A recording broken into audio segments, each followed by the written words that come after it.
Working? Yes. Starting? All right.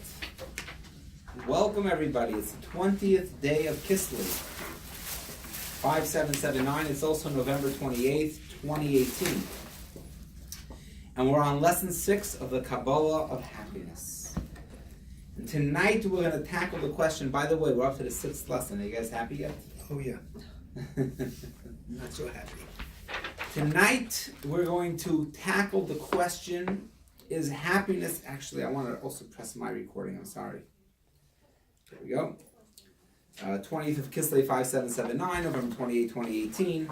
Tonight we're going to discuss, is happiness a Jewish virtue? I mean, kvetching is certainly a Jewish virtue. The question is, what about happiness? Debatable, right? In other words, does God want us to be happy? Or is he just interested that we worship him? Let's use the American government as an example. Do they care if you pay your taxes with a smile? Or they just want your taxes, your money? In other words, Right. They'd rather you pay $1 million with a frown than $500,000 with a smile. It's all about the bottom line, not about how happy you are. The same thing is about God. God wants us to go to synagogue on Rosh Hashanah. He wants us to eat matzah on Passover. He wants us to light Hanukkah candles coming up December 2nd, Sunday night. We're going to light one candle, and every night we're going to add a candle. Does he want us to smile while we're lighting the Hanukkah candles? Or it's up to you. If you want to be happy about it, it's fine, as long as you do it. And by the way, there are many mitzvahs that it doesn't matter if you're happy. Like, for example, if you give charity, it's the dollar that you give to the poor man buys the same sandwich, whether it was with a smile or not. And if you help somebody across the street, there are many mitzvahs that we can say it really makes no difference if you smile or not. And so therefore, is it a Jewish virtue? That's the question.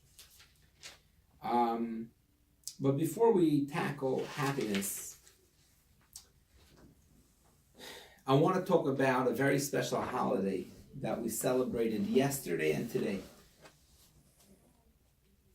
What holiday was yesterday and today? It's called Rosh Hashanah for Hasidus. Okay. The New Year for Hasidic philosophy. And what really happened was the first Chabad Rebbe, Schneur Zalman, was imprisoned by the Tsar. They said that he was planning a revolution against the Tsar and that he was amassing lots of funds and he was gathering groups of people and he's going to start a revolution. He's going to overthrow the Tsar. And it was a libel. It was completely fabricated. But he was imprisoned for 53 days. And on 19th of Kislev, yesterday, he was released. So therefore, we have a holiday. And we call it the New Year for Hasidus. But I'm not satisfied. I'm not satisfied with that anecdote. He was imprisoned and he went out, and that's why we have a New Year. You know, in America, there's a day for everything. There's a Mother's Day, there's a Father's Day, there's Teacher Day, there's Nurse Day, there's Rabbi Day. Actually, I don't think there's a Rabbi Day yet, but there'll probably be a Clergy Day. Maybe there is, right? There's a day for everything. They recognize everyone. What is the significance? This day, that day, that day. It's a new year. Why is it a new year? Maybe Thanksgiving is a new year for giving thanks. Who knows, right? Why a new year for Hasidus? What is the connotation of it? And by the way, we're supposed to greet each other and say, L'shana Tova. In Chabad community, we greet each other on this day, L'shana Tova. L'shana Tova, to a good year in studying the Hasidic philosophy and following the directives of Hasidic philosophy. So what does it really mean? Also, what is Hasidic philosophy? And how will this connect to our question of, does God want us to be happy? Right? Or does God want us to be miserable? Some dictators want their subjects to be miserable, right? Totalitarian regimes, they don't want their citizens to be happy. They want them to be afraid of them. And some people look at God at the same way. Oh, this guy's a real dictator. He's going to strike me with lightning if I go off the path. And I don't think he cares if I'm happy. I think he just wants me to be miserable. He just wants me to worship him. He doesn't care about my mood. So we're going to talk about all of that. So let's start with what's going on behind the scenes, okay? A few stories.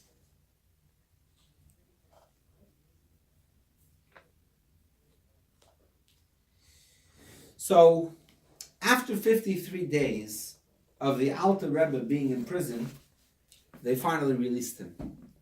And when they released him, they didn't just release him because they realized that he wasn't planning a revolution. When they released him, it was with a deep respect.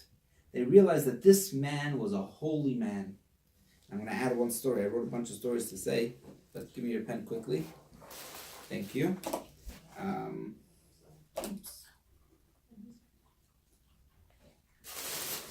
I'm going to give you a few stories about what happened. So what happens is they decided that they're going to arrest him. And when the Tsar's Russian soldiers walked through the front door of his home, he heard that they're coming down the street, and they're coming with a black wagon.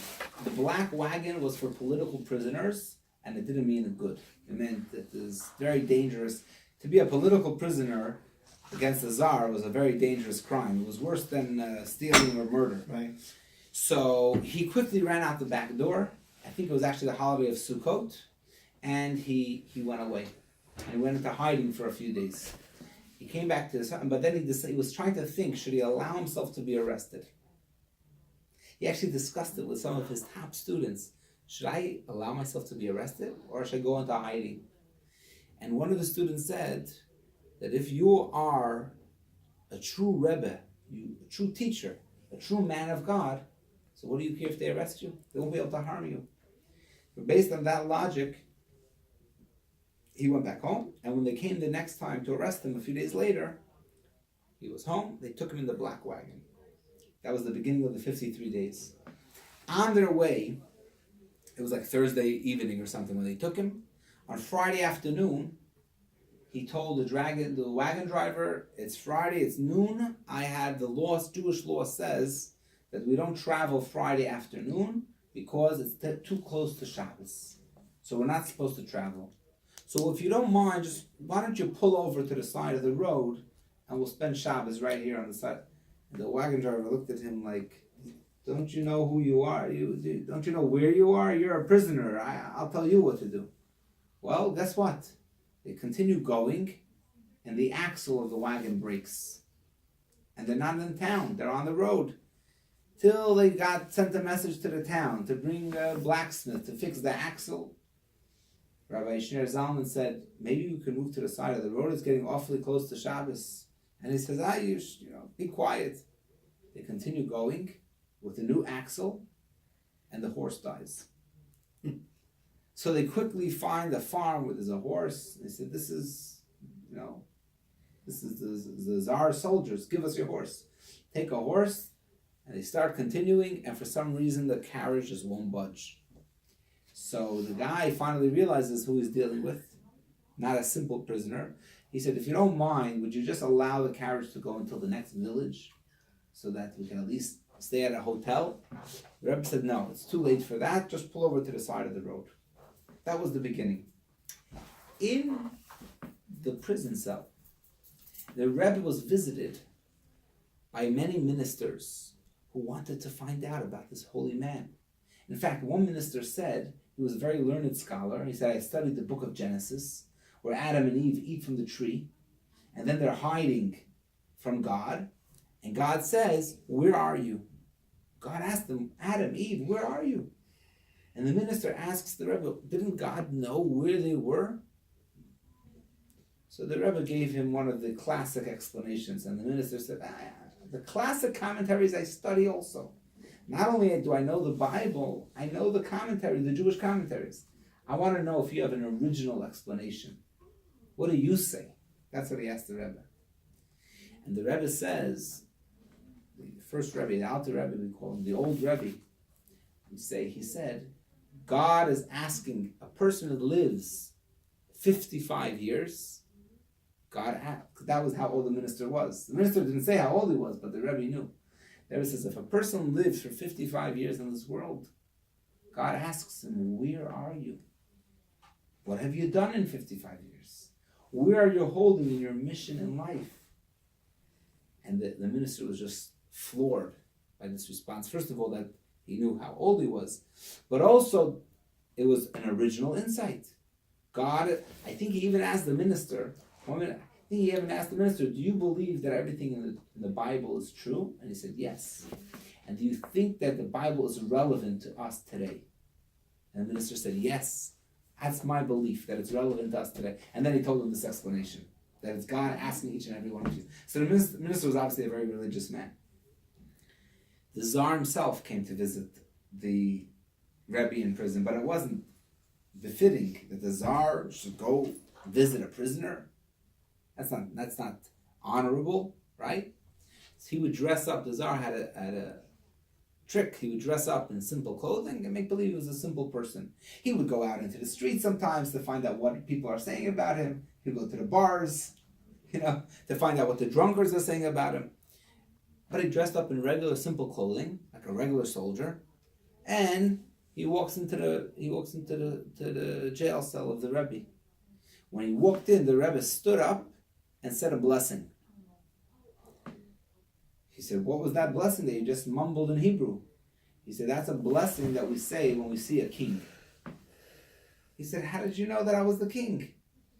He said, there are 70 nations of the world. And each nation has an angel that watches over them. And that angel that watches over them is always found with the leader of the nation. When I saw you walk into the room, I saw what they call the angel, the minister of Russia, walking into the room with you. So I knew you were the king. So you can imagine that all of these events made people realize that this was a holy man. In fact, this is the story that I just wrote down, was that they wanted the Rebbe to eat. They didn't want to give him kosher food. So he went on a hunger strike. He said, I'm not eating. I'm only eating kosher. They tried to force feed the Rebbe, but it didn't work. They couldn't get him to eat. He was too strong for them. They couldn't get him to open his mouth. And finally they gave in and they said, but where should we get kosher food? In Petersburg in those days, Jews were not allowed to live in Petersburg. It was a capital. And Jews were not allowed to live there. There were only a few exceptions of Jews that were very wealthy and had important business dealings. In Petersburg, they had a special permit to live in Petersburg. Otherwise, they weren't allowed to live there. He said, where are we going to find kosher food in Petersburg? There's no kosher restaurants around there. He said, he told the guard, go in the street and you'll see a Jew walking with a black hat and a beard, which was, even the Jews that lived there didn't walk with a black hat and beard. They were more secular, they were more assimilated. You'll see him walking in the street, you'll know that I'm going to trust his food, because the Rebbe wouldn't just trust anybody's preparation. And that's what happened. The guy said, how am I going to find? I never saw in Petersburg walking with a black hat and a beard and payas. And he went with a message from the Rebbe. I think he had a note from the Rebbe or something. And he, and sure enough, that day when he went home, on his way home, he saw a Jew. It was the Rebbe knew. His name was Mordechai Lepler. This Mordechai Lepler is my wife's great-great-great-grandfather. And he was a wealthy businessman. And I don't know what happened to the wealth. But anyway, no, I'm kidding. He was a wealthy businessman. And he lived in Petersburg. And he was a student of the Alter Rebbe. And he would go. He didn't try to blend in. He would go like he was in Jerusalem, like in Borough Park. He walked down the street like a real chassid. The Rebbe knew. The Rebbe knew that he was in Petersburg. And he prepared the Rebbe the food. And before that time, they didn't know what happened to the Rebbe. The Hasidim had no idea. Maybe he was killed. They had no idea what happened to him. But a week into the exile, whatever it was, when they finally, he realized at least At least he knows that he's alive. Which other? Oh, he didn't know. They didn't tell him that the Rebbe is requesting food. They said there's a prisoner that we want kosher food for. He thought to himself, which other prisoner would be on his mind to request kosher food? This is a matter of life and death. So that was good news.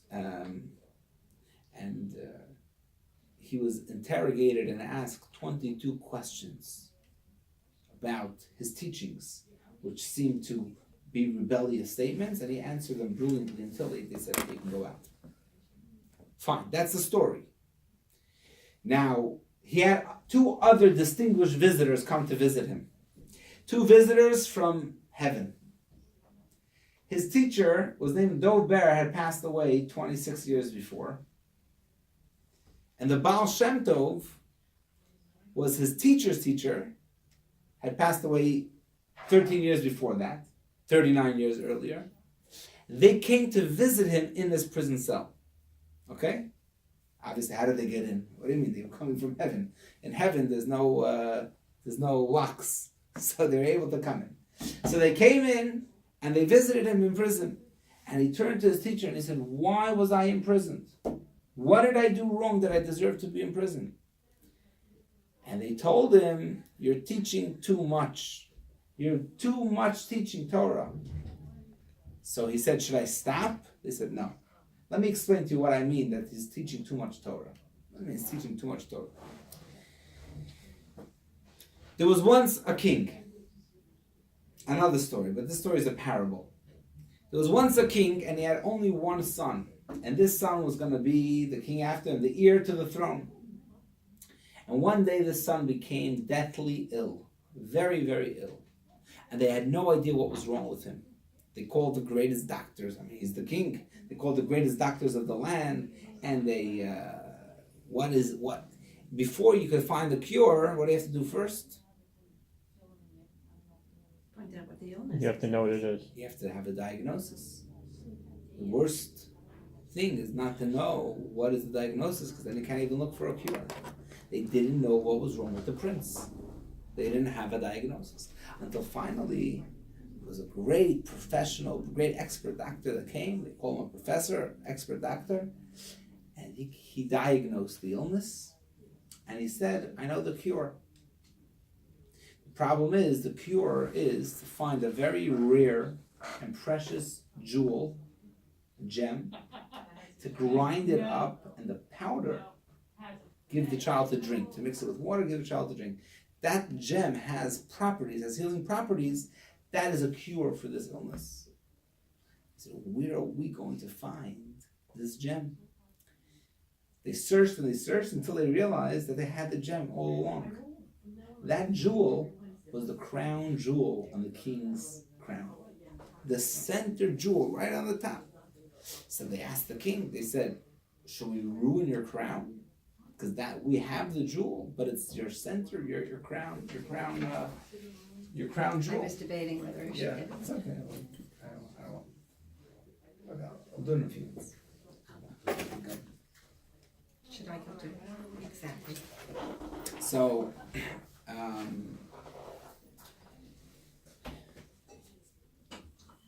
they said, should we ruin we're going to ruin the crown? You know, did you ever see a king come out to the people with a crown minus the crown jewel? It'd be a laughing stock, right? That's not honor for the king.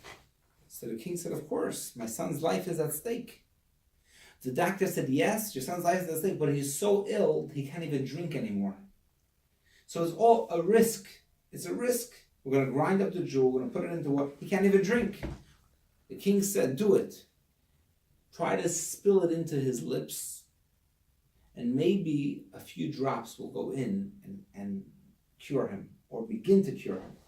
That's what they did. They spilled it in, and it dribbled all over the sides, but a few drops went in, and that began the cure, the healing process for this prince. The Jewish people are the prince. And after many years of being in exile and being persecuted and being oppressed, and in the year 1648 and 1649 were the pogroms, Chmielnicki's pogroms, the forget what it's called.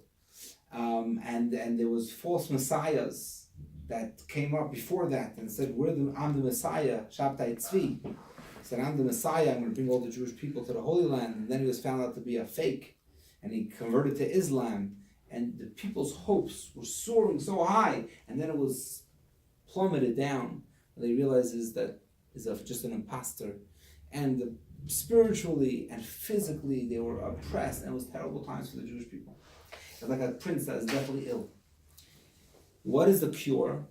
The cure is that God said, I'm going to reveal a new dimension of Torah that was never revealed before. That is the crown jewel of my crown. I never let anybody see it before. But now I'm going to give it for the sake of the Jewish people. But how am I? I'm a simple Jew. I'm just a regular guy. How am I going to be able to appreciate the jewel? How am I going to be able to drink it? You're right, it's a risk. It might spill out, or you might not really get what's going on. But if you get even a few drops, that will be enough to give you energy until Mashiach comes. When Mashiach comes, we'll be completely cured. But until then, we have a few drops of Chassidus. Even if most of the things go over your head, if even a little bit goes in, it's going to help. And that's what happened. But that was in the times of the Baal Shem Tov. You know what the problem was? That the Reb Shner Zalman, the Alter Rebbe, took this as a license that he could spread it more and more and more. So they came to him in prison and they said, you're doing too much. Even though God allowed us to teach Chassidus, the Chassidic philosophy, the deep secrets, the crown jewel, but not the way you're doing it. You're going too far. You're going too far. This is a precious jewel. You can't just, you're ruining the whole thing. In other words, by teaching it to simple folk, simple people, and what Reb Shner Zalman was trying to do, he says his philosophy was Chabad. Yeah, we all know the word Chabad. You heard of Chabad before, Brad? No. Chabad means wisdom, understanding, and knowledge. Chabad was not originally an outreach organization. It wasn't a social organization. It was a philosophy. It still is a philosophy. It's a philosophy. What's the philosophy? That we could comprehend God in our minds with understanding, wisdom, and knowledge. Wisdom, understanding, and knowledge. Chabad, Chachma, Bina, Da'at. It stands for 3 words. We could understand God, we could understand these teachings, not just with faith. There are many groups that work on faith, but we can understand it in our mind. And they told the Alter Rebbe in prison, what are you doing? You're taking something which is faith, and you're bringing it into the mind. It's too far. That's going too far. You're bringing it into the mind. So he asked them, he said, that's why you're in prison. You think you're in prison because the Tsar thinks you're rebelling? That's really, you're in prison because in heaven there's opposition to what you're doing. Nothing in this world happens because we think, the reason why we think it happens. Oh, my car broke down. Why did my car break down? I guess, I don't know, I didn't change the tire or whatever it was, right? I got a flat tire, it broke down. No. Your car broke down because in heaven, spiritually, something happened that caused your car to break down. When things happen to us, it's really a spiritual reason. You're not in prison because the Tsar suspects that you're going to start a revolution. That's what the Tsar thinks. But the real reason why the Tsar imprisoned you is because in heaven, they wanted to put a stop to your teachings. There's too much opposition. So Rabbi Shner Zalman said, okay, I'm willing to stop. Should I stop? Maybe if I promise to stop, they'll let me out. The Baal Shem Tov and the Maggid told him, don't stop. You broke through. Now they're not going to be able to oppose you anymore. With your sacrifice, your self-sacrifice, now you're giving the approval. You're going to be freed in a few days, they told him. And when you're freed, that's a stamp of approval that shows that you're allowed to continue to teach Hasidus. Okay? And that's why on the 19th of Kislev, when he was finally freed, that we call it the new year for Hasidus. that is the day that it was given the approval, the license to teach more and more. We should be able to understand it. And from understanding it come into our hearts. And from our hearts it can lead into our action. And not only in educated people, but even to not educated people. I'll give you an example. There's a book called the Tanya. It's Hasidic philosophy.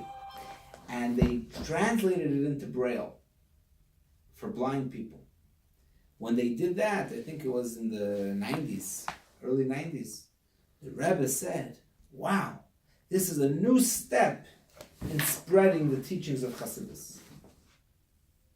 Not just to people who can see, but even to people who can't see.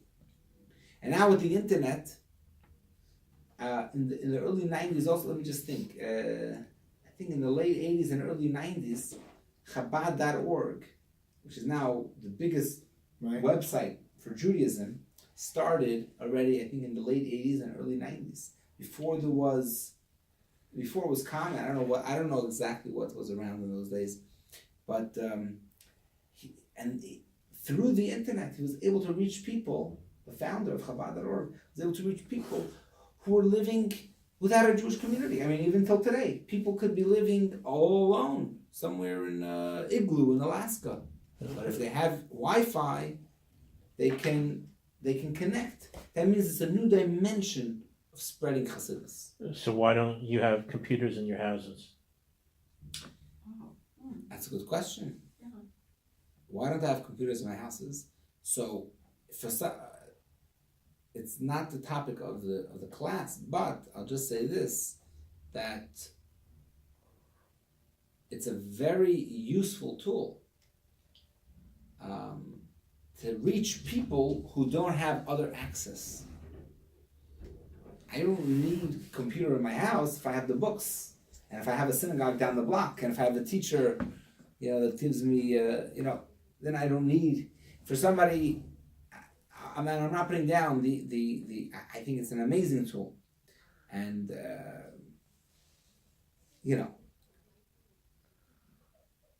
but some people will say, let's eliminate the whole internet. Better there should have been no World Wide Web. And then we would be in a much better place. Chabad approaches, if you don't need it, and if you feel it's a distraction, then you don't have to use it as long as you have access to all the books that you need some way else. But don't eliminate it for all those people that this is their access. This is vital. This is crucial. And that's why Chabad.org is such a big website. We may not, first of all, I can't speak for all Chabadniks. Probably a lot of Chabad people might have it in their homes, internet, I don't know. But I'll say for myself that I might not have it in my home, but I think that it's an unbelievable tool to spread to others. Out the Rebbe. Yeah. He was the first. He was the first Chabad Rebbe. Well, why was he not the Baal Shem Tov? The Baal Shem Tov started Hasidus, Right. Hasidic philosophy. And Dov there. And Dover was the second. Right. But not But they taught it as a faith. They didn't bring it into wisdom, understanding, and knowledge. In fact, there was a whole disagreement between the Alter Rebbe and his peers. Many of his peers felt he was wrong for going that route. How could you teach faith in wisdom, understanding, and knowledge? It's two opposites, and they opposed him. But the Alter Rebbe knew because he heard from the Maggid that he heard secretly from his teacher of Dover that Hasidus has to start off 2 generations completely faith without the wisdom, understanding, and knowledge. But ultimately, it has to develop into wisdom, understanding, and knowledge. So him and a minority of his peers were supporting him. Just a handful of his very great rabbis, but only a handful were really supporting him. If you've heard of Rabbi Yitzchak of Berditchev, Rabbi Zusha of Anapoli, those are some of the names. Yehuda Leib HaKoyen, those are 3 of the names that I can think of offhand that were supporting him. Many others were against him, And actually, because they were against him, that's why there was opposition in heaven too.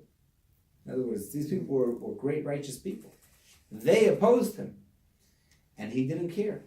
He was willing to go against everybody else because he knew that this was right and this is what was needed for the Jewish people at that time and until today. That's what was needed. And by the way, every Chabad Rebbe afterwards continued to develop and spread in a new way. That wasn't there before. Now's not his son, Reb Dov Ber, was named after his teacher. His teacher was Reb Dov Ber. Right. He passed away. A year later, he had a son. He named him after his teacher. Reb Dov Ber II, he taught in even a greater way than his father. His father would teach it in understanding, wisdom, and knowledge. What his father would teach in a few short pages, Reb Dov Ber would elaborate 50 pages. Reb Dov Ber's Maimarim, his discourses, could last 6, 8, 10, 12 hours straight. It was completely a new level. Every Rebbe brought it to a new level because they knew that we have to work in stages, but we always have to create a new level.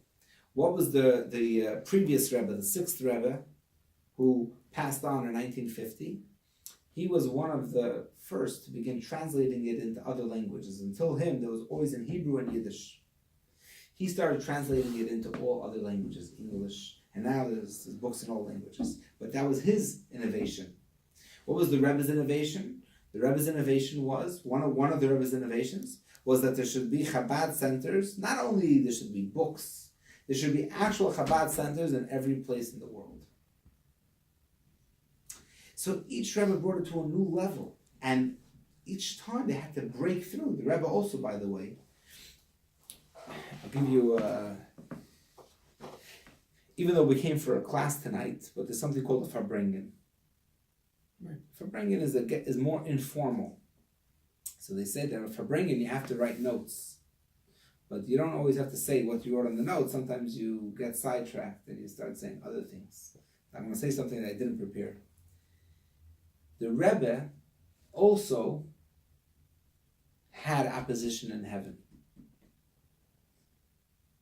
As I said, one of the Rebbe's innovations was that the Chabad centers. Another was that he increased the fervor for Mashiach to an unbelievable degree. People couldn't understand. The Rebbe started a song for children. We want Mashiach now. We want Mashiach now. When people heard that, they're like, what? We never heard this language before. The Rebbe used to say himself, and the Rebbe would answer people's attacks on him, on his philosophy. He would speak. He said, it sounds like wild language. It's wild language. We want Mashiach now. With demand from God that we need Mashiach now. There was opposition against the Rebbe from rabbis down here, and in heaven there was opposition. In fact, there was a whole story where the books from his library were stolen. A whole story where books from his library were stolen, precious books, millions of dollars worth altogether. And the Rebbe started litigation and a court case, and the Rebbe won after 2.5 years. The Rebbe won, and it was you could see during the whole 2.5 years, this was from like 1985 to 1987, the Rebbe was really, maybe a year and a half, 1985 to the end of 1986, or whatever it was. The Rebbe was really pained by it, really hurt him. He would speak about it. Who stole them? His nephew. The Rebbe's nephew, for a very simple reason. He said the books belonged to his grandfather, the previous Rebbe. The Rebbe, the sixth Chabad Rebbe had 3 daughters. No sons, 3 daughters. One daughter and son-in-law unfortunately were killed. They never got out of Europe. They were killed in the war. The other 2 daughters and 2 sons-in-law came to America. The Rebbe and his wife didn't have any children. The other daughter and son-in-law had one son. Now the previous Rebbe passed away in 1950. Who's going to take him over? The older son-in-law or the younger son-in-law? Right? Who do you think should it be? The older one. The older one. But the Rebbe was the younger one. And even though the older one was older, but he wasn't a Rebbe. I mean, the Rebbe was outstanding. I mean, this is not the time to go into... So he got it. So But the Rebbe before was also Schneerson. they were all Schneersons. Right. They were all Schneersons. The Rebbe was a second cousin to his wife. Right. So he was a Schneerson, his wife was a Schneerson, his mother-in-law was a Schneerson, his mother's mother. It was all in the family. They were all Schneersons. They were all royalty. The Rebbe was... You're really getting me off track, but that's a good thing. It's a good thing. So what happens is, so there's the Rebbe. So there's a great, huge library that's worth millions of dollars. It's probably one of the largest or whatever libraries, Jewish libraries in the world. And this nephew said, hey, fear is fear. There were two daughters. Half should go to one daughter and the Rebbe and his wife should get half. And the other half should go to the other daughter, who's my mother. Right. So I could become a rich man. So he started to take from the library. He had access. Why not? His mother had a key to the library. His mother was the daughter of the previous Rebbe. He went into the library. He picked out a few of the most precious books, and he went and he sold them. And so that was the litigation. It wasn't just a thief. It was the thief who had a claim. He said, let's divide it 50-50. And the Rebbe said, no, we're not dividing it 50-50. Because the library is not a personal possession of a Rebbe. It belongs to the Hasidic community. It belongs to the public. And they actually they deposed, right? Is that the Rebbitzin, the Rebbe's wife. And they asked her, who do the books belong to? They asked her, who do you think the books belong to? She said, my father belonged to the Hasidim. My father himself didn't have a personal life. He was completely belonged to the community. He was the possession. Therefore, his books obviously belong to the Hasidim. And the Rebbe won. The Rebbe won. Now, you might say, oh, it was a nephew. He thought he would have a lucrative business deal. Public court or the Sanhedrin. Jewish court. Sanhedrin. Jewish right. court. It's a great question. I was going to Rebbe- ask the same The question. Rebbe wanted it should be in the Jewish court, which is called Beis Din. Right. Based Sanhedrin is the Supreme Court. Yes. Okay. Beis Din is a regular court, but the other side didn't want. They wouldn't go to a Jewish court. So the Rebbe asked permission from the rabbis if he could take them to secular court. The Rabbi said in such a case where is not willing to go to a Jewish court, he's not willing to abide by our ruling, they wrote a letter certifying that they're permitted to go to a secular court, which is what they did. A non-Jewish judge, Judge P. Sifton, from a federal court, ruled that the books belong to the Hasidim because the Rebbe belongs to the Hasidim. Now, we could talk if we were in law class, right? If we're in university, we could talk about the legal ramifications of the case and how it would go. But the Rebbe actually did not see it as a legal battle. He saw it that in heaven they were trying to stop him. Because he was adding new things. He started a Jewish Children's Club International, and he said the Jewish children are going to be trained to bring Mashiach. And he started, we want Mashiach now. And he started printing Tanyas all over the world, and all these new ideas. And it was too much. You know, the Baal Shem Tov, okay, we got over that. The Alter Rebbe, okay, we finally agreed that the Alter Rebbe could spread. And then 7 generations, everything we finally came to terms with. And now the Rebbe doesn't stop. The Rebbe was unstoppable. The Rebbe actually had a heart attack in 1977. After he recovered from the heart attack, he continued his activities even more. In 1972, he turned 70 years old. So they said to the Rebbe, you're 70 years old, maybe it's time to retire. What did he say? He said, to retire? He said, I'm turning 70. So I'm starting my 71st year. This year we're going to open up 71 new organizations. That was the Rebbe. Unstoppable. In heaven they wanted to stop him. When the non-Jewish judge decided the verdict that the books belong to the community, the Rebbe saw that as a victory in heaven, an approval in heaven, and he continued to create new initiatives that at a dizzying pace. That's the point. The point is that this is not about the czar, this is not about the books, this is not about sitting in prison. This is about, we need to bring Mashiach. And the way we're going to bring Mashiach, how do we bring heaven on earth? How do we bring heaven down here? That's Mashiach.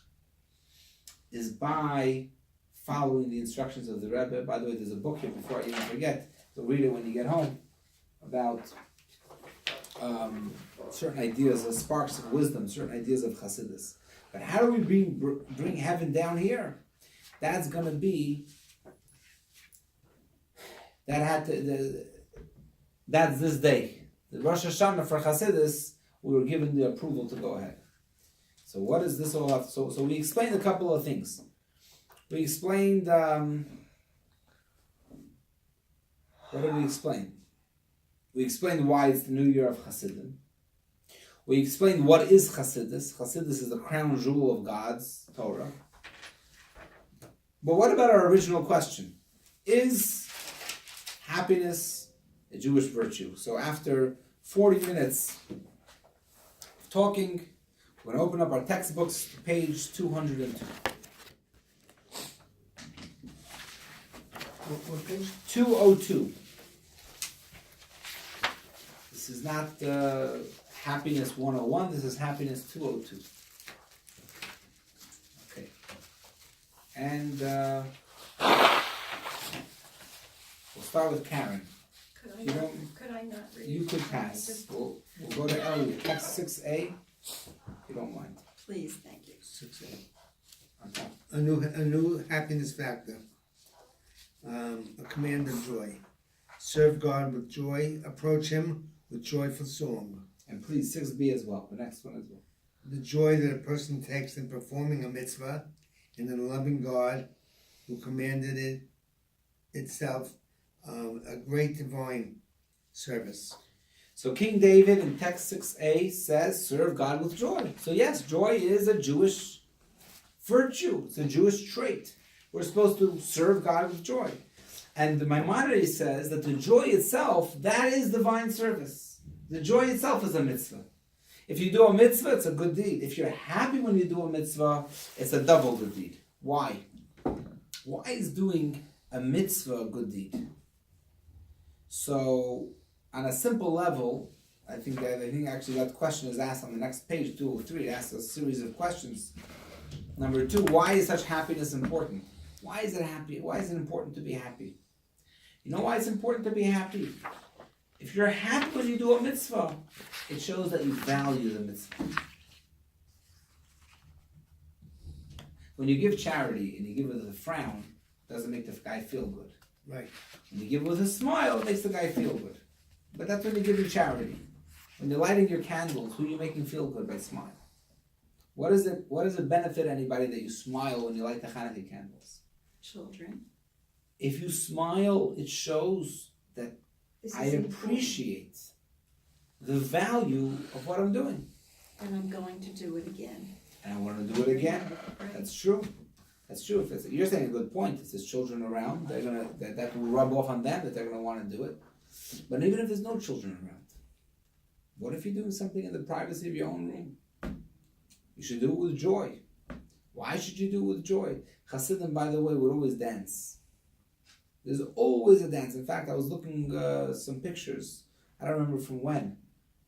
I know for sure I saw you in the picture. We were dancing around my dining room table. I don't remember if you were there. Were you at our house? Yes, Well, did we dance around the table? I think so, yes. Okay. Yeah. So, there you go. Come to Chabad and we're always dancing. We should be always dancing. And we're always dancing because, number one, we appreciate the value of the mitzvah. That's on a simple level. Let's take it a step deeper. Hasidic philosophy has to add a new dimension. Let's take it a step deeper. We're going to skip to text 10, page 206. I'm going to ask Brad to read on page 206. The word mitzvah is related to the Aramaic word savta, which means connection. One who performs a mitzvah connects with God, the issuer of the commandment.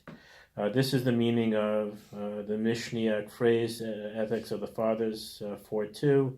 The reward of a mitzvah is the mitzvah. The reward of the mitzvah is the connection. Mitzvah, savta, it generates with God who issued the commandment. Should I go to 11? Let's stop for a second. What does that mean, connection? A mitzvah is a connection. So Chassidus gives a parable, an illustration. Yeah, say you have a simple-minded fellow. His name is Bob. Bob is not educated. Maybe he doesn't even know how to read English or read at all. And he doesn't. He's not really into philosophy. He's not intellectual. He's very simple. You got to do what you got to do. Somebody needs help, he helps them, but he's not an intellectual. And he's strolling down the road, the green in Princeton University, and he passes Professor Albert Einstein. Passes Albert Einstein. Now, if you think about it, they live in two completely different worlds. Albert Einstein can't button his shirt right. And this guy, if Albert Einstein will start talking to him about his ideas, light and movement, and it's all relative. What are you talking about? Time is time. Time is not time. It's only time if you're in here. It depends how fast you're going. What this guy Bob, what will he think? I don't know, this guy with the wild hair, this guy is, who needs these educated people anyways? Anyways, they're in two different worlds, that's the point. He's in a world of action, he's in a physical world, and he's in an intellectual world. But he realizes that this is the greatest scientist of his time. Is there a connection between the two people? There's no connection. There may not be any connection, any common ground between them. Well, if he recognizes that Einstein is of importance, that is the connection. Okay, that's already a connection. That's true. But let me ask you a question. Does he feel a sense of closeness to Albert Einstein? Or does he feel like Albert Einstein is completely removed from his world? So you said he recognizes that he's important and that he's great and that he came with great theories and great discoveries. But is there a closeness between them? No, he feels no closeness. He's actually thinking to himself, wow, why would I ever be introduced to this giant of a man, right? And all of a sudden, Albert Einstein's car breaks down. I don't know, I just changed the story. His car breaks down. And this guy is standing there and he knows how to fix the car. So Albert says, do you mind fixing the car? Could you change my tire for me? The man changes his tire. All of a sudden, there's a connection. All of a sudden, there's a relationship. All of a sudden, there's closeness. Unless his car broke down, there would be no common ground. There would be no reason why there should be any closeness between the two. But because Albert needs this Bob, now there's a closeness. It was a very simple task. It wasn't a major thing. The guy could change a tire in 2 minutes flat. But it created closeness. How can I be close to God? Me be close to God? God is infinite, and I am finite. How could I be close to God? I was sitting in the car today with a gentleman, And he was on his way to a meditation session. I said, what are you going to achieve with your meditation? He wants to divest himself from his body and connect with the infinite. That's what he told me. How can I connect to God? I told him, you know what I told him? I said, God is not infinite. That's another discussion. I said, God is not infinite. What do you mean God is not infinite? God is finite? I said, no, God is not finite either. But he's also not infinite. Infinite is in itself a limitation. Right. Not finite. That is. But the point is, so how could meditation alone is not going to make me connected to God. It will make me maybe connect with my soul, with the abstract, but not with God. God is completely beyond anything that I can achieve. The only way to connect with God is if God asks me to do something and I do it. If God says, hey, my car broke down, could you fix the tire? I got a flat. I don't know. God says, hey, Brad, do me a favor. Could you light those candles on Hanukkah? Okay. Doesn't sound too hard. That's going to create closeness to God. We could sit here and we could meditate and we could discuss and we could philosophize. Can our brains really grasp God? No. There's not any common ground. We are finite. God is infinite. As much as we try to understand the infinite, we can't. So God says, you know what I want to do? How am I going to connect with the Jewish people, or with any people for that matter? I'm going to create a mitzvah. Mitzvah means connection, safta, connection. All they have to do is do the mitzvah and they're connected. Isn't Savta grandfather? Yeah, Safta's grandmother. Grandmother. But this is with a T before it, Safta. Okay. And it's also Aramaic, but it's a good point. When he was reading it, I thought of that. It sounded like Safta. Right. So, that's what a mitzvah is. What is a mitzvah? Mitzvah, a good deed. What is a mitzvah? Mitzvah means that's how you connect to God. How could lighting one candle on the first night of Hanukkah, December 2nd, connect with God? Because it's a fulfilled need. You're given the need to do something. The mitzvah. Because God, And it must be fulfilled. and I'm not sure what you're saying, but I'm going to add one word. Okay. Hashem, it's almost like He needs us. Right. He created. Yes. Right. He As doesn't the really tire- need, as but with he the tire, created yes. a need. Imagine Albert Einstein would puncture his tire just to get that guy to fix his wheel. Because Right. Albert Einstein is thinking, how am I going to connect with Bob? He's never going to get it. I know. I'll get a flat tire and I'll fix my tire. That's what God does. How am I going to connect with Elliot? How am I going to connect with Rabbi Brownstein? Believe me, I'm just as distant No. as everybody else. This is a qualitative difference. This has nothing to do with how much you know. But Albert Einstein, when he was at Princeton, he went to religious services. I remember I had a friend in college whose uncle sat in the back of him, and so I remember that. Yeah. So He was, I think he developed in his faith over the As you years. get older. Yeah. So now think in terms of But that God. goes back to what have you done at 55? Right. And it's a progression. So God says, you know what? I need somebody to light a candle on Hanukkah. Why do you need somebody? Well, I need it because that way, if they do it, I'll be close to it. And I need somebody to put on tefillin in the morning. And I need somebody to study Torah. And I need somebody to eat kosher. I need it. And if you do it, guess what? You're connected. So now, You know that that's a basic philosophy and teaching. When you present and you interact with children, you have to present the need. They want to satisfy that need. Whether they like you or not, it's a need and it's out there. So it's a different teacher. so a teacher has to Establish make the students feel the like, connection is the need. I need you to help me do this. We need to be able to do this and this so that we can get to that. Do you think you can help me? So that's the need, that's the Interesting. connection. very interesting. Yeah. Beautiful. If you think about it. A lot of times, an idea, but it manifests itself in so many different ways. So thank you for bringing that up. Right.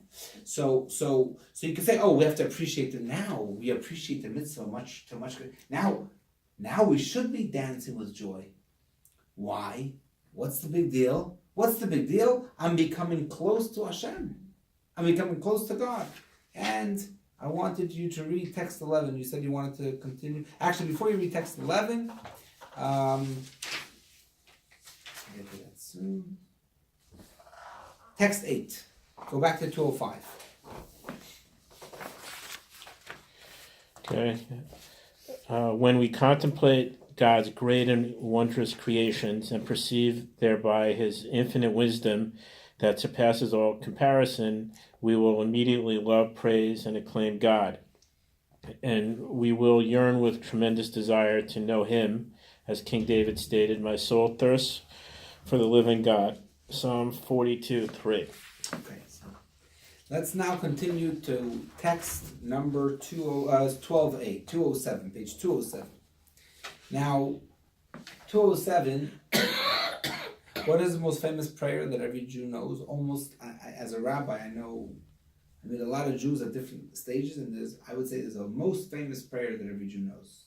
Some people might say it's Shema Yisrael. That's what I would say. That's what you would say.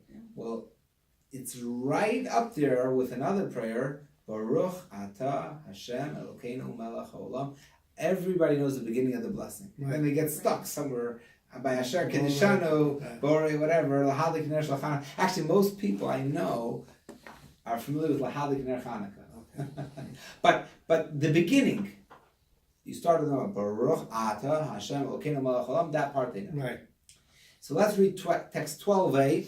In English it reads, "Blessed are you, Lord our God, King of the universe, who has sanctified us with his commandments and commanded us, ... Whatever. Every mitzvah starts off the same. Every blessing. Before you do a mitzvah starts off the same. Commanded us to light the candles. Commanded us to put up a mezuzah. Commanded us to put on the tefillin. Commanded us to separate the challah from the dough. Whatever mitzvah is. This word who has sanctified us. Sanctified us means he has made us holy by commanding us. But that's not the only meaning of the word sanctified. Kiddishanu. What does it mean, Kiddishanu? We'll look at 208. What does it mean, Kiddishanu? This is the meaning of the blessing we recite before we fulfill a mitzvah. Blessed are you who has sanctified us with his commandments. The Hebrew word Kiddishanu, generally rendered as sanctified us, can also be translated as betrothed us. Thus, the blessing implies that God betrothed us by giving us his mitzvahs, right? Just as a man betroths a woman in order to unite with her in a perfect bond. As it is written, he shall cleave to his wife and they shall be one flesh. Similarly, and infinitely more so, is our union with the infinite light of God when we engage in Torah and mitzvahs. So, doing a mitzvah is like marrying God. This is why King Solomon in Song of Songs depicts our union with God by means of a metaphor of a groom and a bride, whose relationship is characterized by attachment, longing, desire, embraces, and kisses. This is from the Tanya of Rabbi Shneur Zalman of Liadi, the Alter Rebbe. So when we do a mitzvah, we're not just connecting to God like the simple Bob fixed Albert Einstein's tire. We're actually marrying God. We are marrying God. By doing a mitzvah, we are becoming one with God. We are creating a relationship. There can be many types of relationship. You can have a relationship with your, with your friends, with your family, with your professional relationship, a friendly relationship. There's many different types of relationships. The deepest type of relationship is between a man and a woman, a bride and a groom. That's the deepest type of relationship. And that is the relationship of every Jew with God. We're not just relating to them in a professional level, a social level, a family level. The love, by the way, between a brother and sister is very great. But it's not as great as the love between a bride and a groom. And that love between a bride and a groom, that is the love, that is the relationship that we have with God. And that's a mitzvah. So when we ask you, why are we happy when we do a mitzvah? Of course God wants us to be happy when we do a mitzvah. Because the mitzvah is not about the candle. God could light the candle himself on Hanukkah. That's not what it's about. It's about the relationship. You go out with your friends and you have a great time. Why? Because the amusement park you went to was so much fun. Is that why you had a great time? The roller coasters were just so thrilling. Or because you were in the company of your great friend. Whether it's a friend or a family member, it doesn't matter. It's not the activity. It's the relationship that surrounds the activity. So God says, you're going to do a mitzvah and you're going to do it with a frown? Come on. That's like going to the amusement park with your friend and being a sourpuss the whole day. He's not that wasn't the point. The point wasn't to go upside down on a roller coaster. The point was to spend time. If it was upside down on a roller coaster, it was upside down on a roller coaster. If it was watching the Islanders, it's watching the Islanders. If it's going fishing, it's going fishing. That's not important, the activity. The importance of the relationship.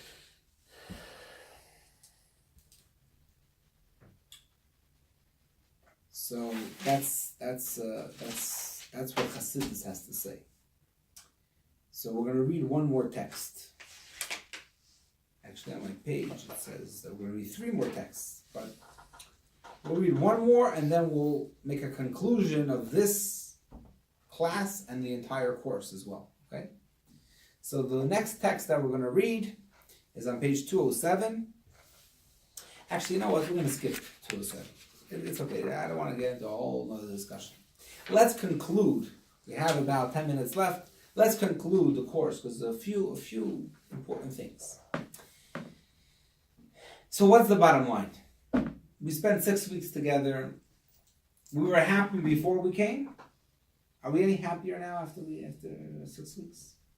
Yes. We are. Great. Excellent. We accomplished something. And what's the bottom line? What are we going to take away? We can go and we can say, I'm happier, and then go back to our regular old selves. What are we going to take away from the course? So obviously we have a lot of tools. We learned in the first lesson about humility, about humility being a key to happiness, but not having a low self-esteem. That's not humility. You should think very highly of yourself, but know that it's not your own credit. It's a gift. That was one thing we learned in lesson 1. In lesson 2, we learned how to deal with stress, getting stuck in traffic, and knowing that everything happens to a reason, and you are at the right place at the right time because that's where God wants you to be, so you don't have to be stressed.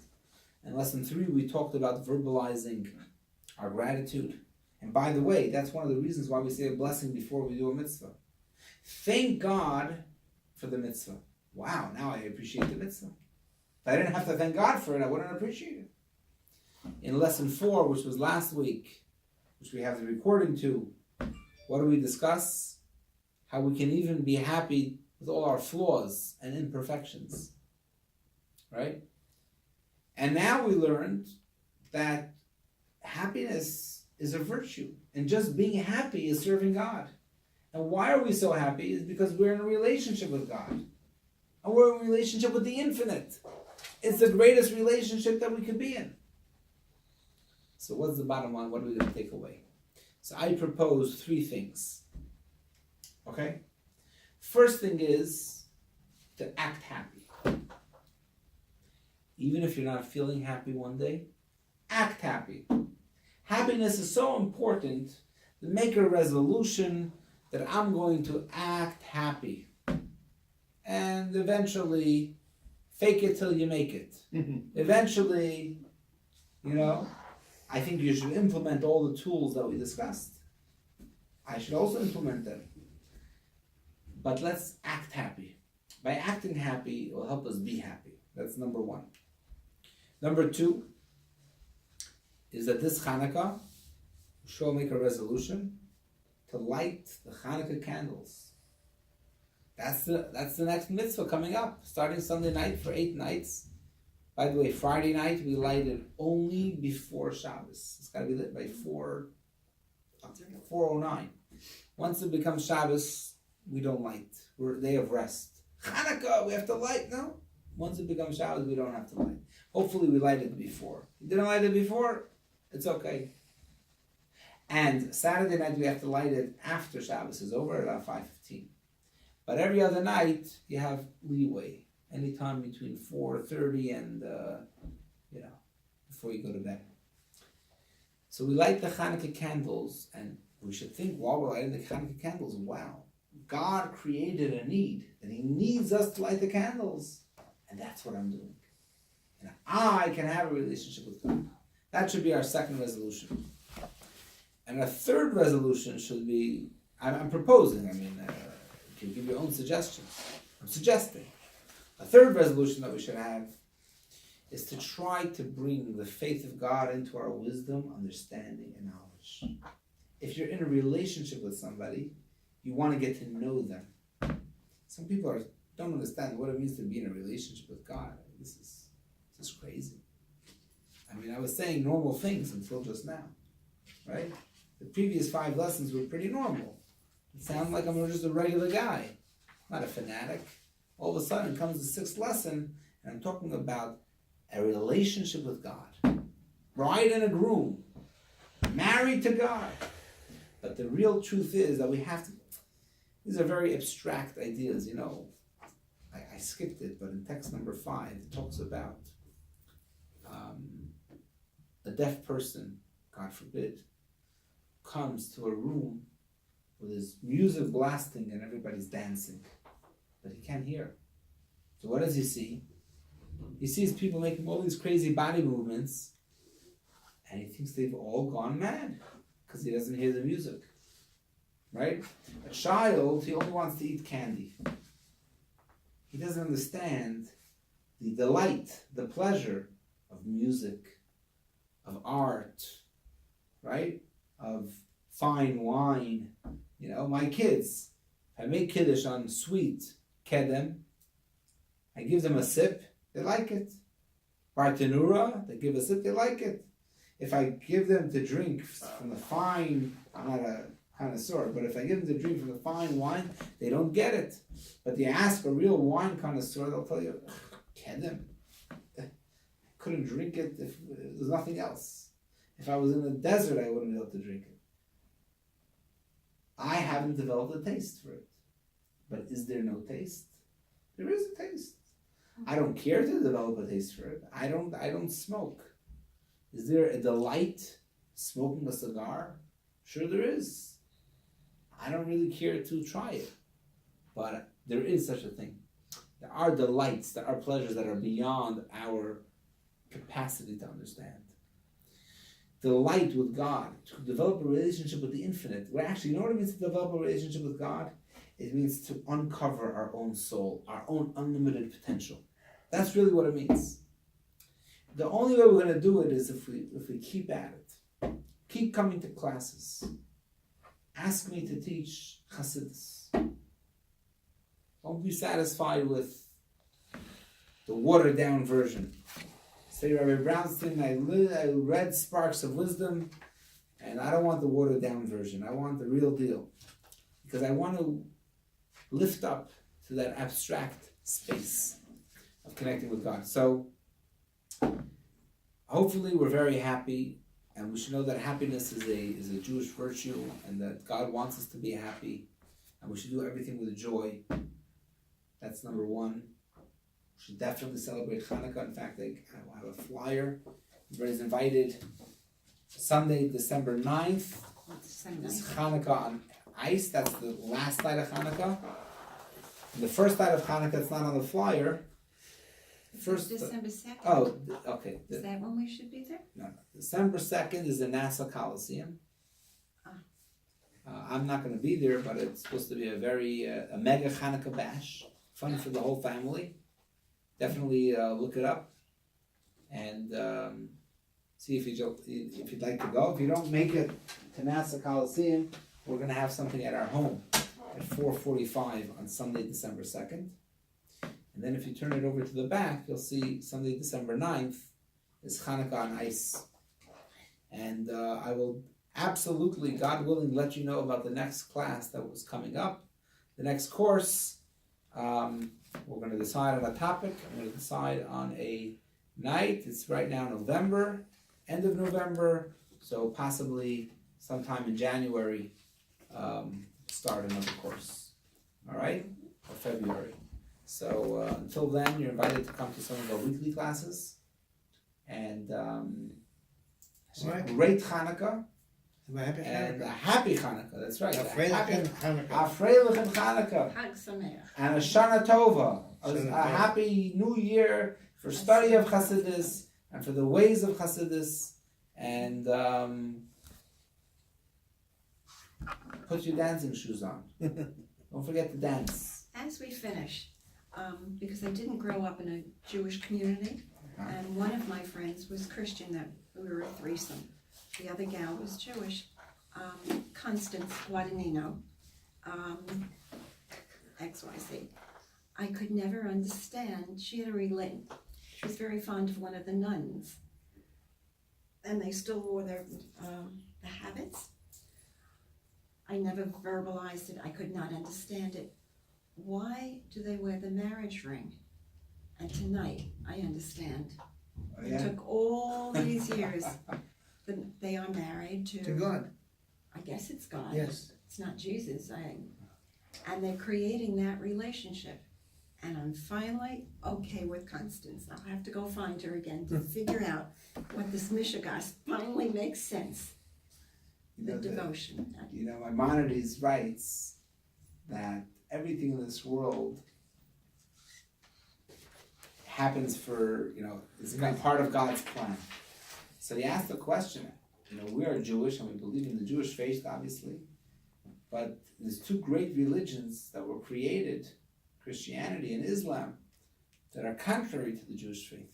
How could God allow them to flourish? Thank you. And one of the reasons that Maimonides gives is that even though it's not the correct faith, but nevertheless, it created an awareness of God all over the world, of one God all over the world, as opposed to before that there was idol worship. People served multiple gods. And also all the stories of the Bible and all the mitzvahs. So they don't have the exact understanding, but at least they are familiar with the concepts. When Mashiach will come, they'll say, now we know the truth, but at least we're familiar with the idea. So it's similar to what you're saying. It's a consideration. That I get it. You saw something by the nuns. I was 10, 11, 12 years old. If it's bringing you an insight into how you should be married to God, so... Why is there Christianity? Why? If I feel I'm so perfect, belonging to, as a young child, that bothered me. Things we think about. Amazing.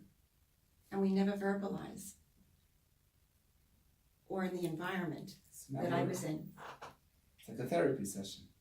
Finally, Yeah, verbalizing. I get it. Makes All right. sense. I'm going to have a great Shabbos and Enjoy. Enjoy, yeah.